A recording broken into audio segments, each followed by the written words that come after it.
Assalamualaikum warahmatullahi wabarakatuh. Bagaimana kabarnya anak-anak pada hari ini? Mudah-mudahan Allah senantiasa memberikan kita kesehatan sehingga pada hari ini kita bisa melaksanakan aktivitas dengan baik. Anak-anak, pada kesempatan hari ini Pak Farik akan menyampaikan tentang ketentuan ujian praktek mata pelajaran IPS ya. Langsung saja. Pada ketentuan ujian praktek mata pelajaran IPS ini, Pak Farik mengambil tentang kompetensi dasar, yakni membuat karya sederhana berupa pemanfaatan barang-barang bekas untuk dimanfaatkan sebagai barang yang bernilai ekonomi.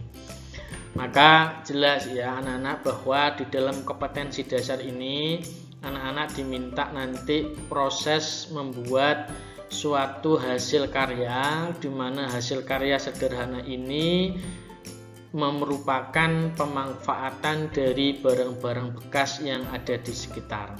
Nah, materi pokoknya apa? Yakni materi pokoknya adalah ekonomi kreatif. Ya. Jadi materi pokok yang paling penting di sini adalah ekonomi kreatif. Bagaimana kreatifnya?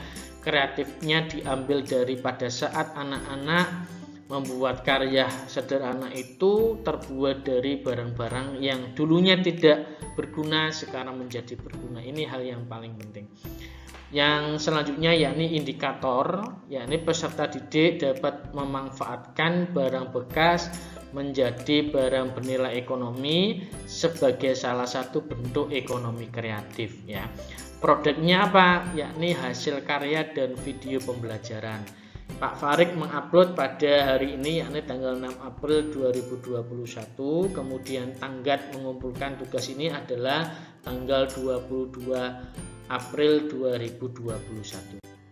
Nah, teknik ujian prakteknya yang pertama adalah ujian praktek dilaksanakan secara mandiri oleh masing-masing peserta didik kelas. Dalam artian setiap anak harus mengerjakan secara mandiri ya.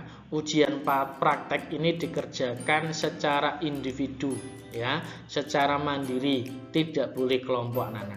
Yang kedua, video yang akan dikumpulkan meliputi hasil produk yang terdiri dari persiapan, proses sampai dengan hasil produk yang sudah jadi.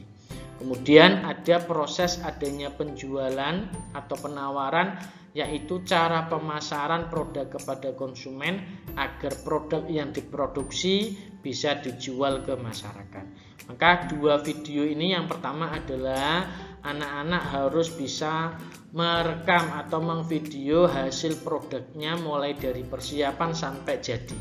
Kemudian ada video lagi yakni terkait dengan proses anak-anak bagaimana caranya barang yang sudah kalian buat itu bisa dijual ke masyarakat, yakni caranya bagaimana cara menjualnya ini. Nah, ada dua video itu, tetapi boleh video itu bisa dijadikan satu secara langsung, tetapi ada dua kriteria penilaian, yakni persiapan membuat barang itu dan persiapan atau proses dalam proses menjualnya ke masyarakat itu caranya bagaimana, triknya bagaimana, ini yang perlu. Selanjutnya yakni link video bisa dikirim melalui GC. Yang keempat, pelaksanaan ujian praktek wajib memakai seragam biru putih. Selanjutnya yakni semua kegiatan yang dilakukan harus di video. Ini penting anak-anak, jadi teknik ujiannya mulai dari nomor 1 sampai nomor 5 ini sangat penting.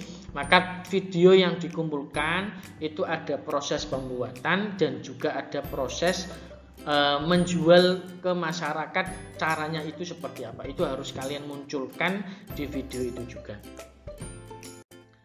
Contoh barang bekas yang bisa dimanfaatkan seperti botol bekas minuman, kulit jagung, kardus dan kertas koran serta barang yang lain.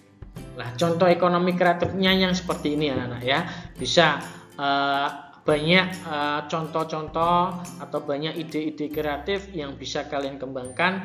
Ini adalah salah satu contoh yang Pak Farik sampaikan. Ini adalah gelas atau teh gelas bisa dijadikan sebagai bunga ya. Sendok plastik bisa dijadikan sebagai lampu ya. Kemudian Kardus bisa dijadikan sebagai tempat sampah, bekas botol minum bisa dijadikan sebagai hiasan bunga dan sebagainya. Mungkin itu yang perlu Pak Faris sampaikan anak. Terima kasih. Sekian. Assalamualaikum warahmatullahi wabarakatuh.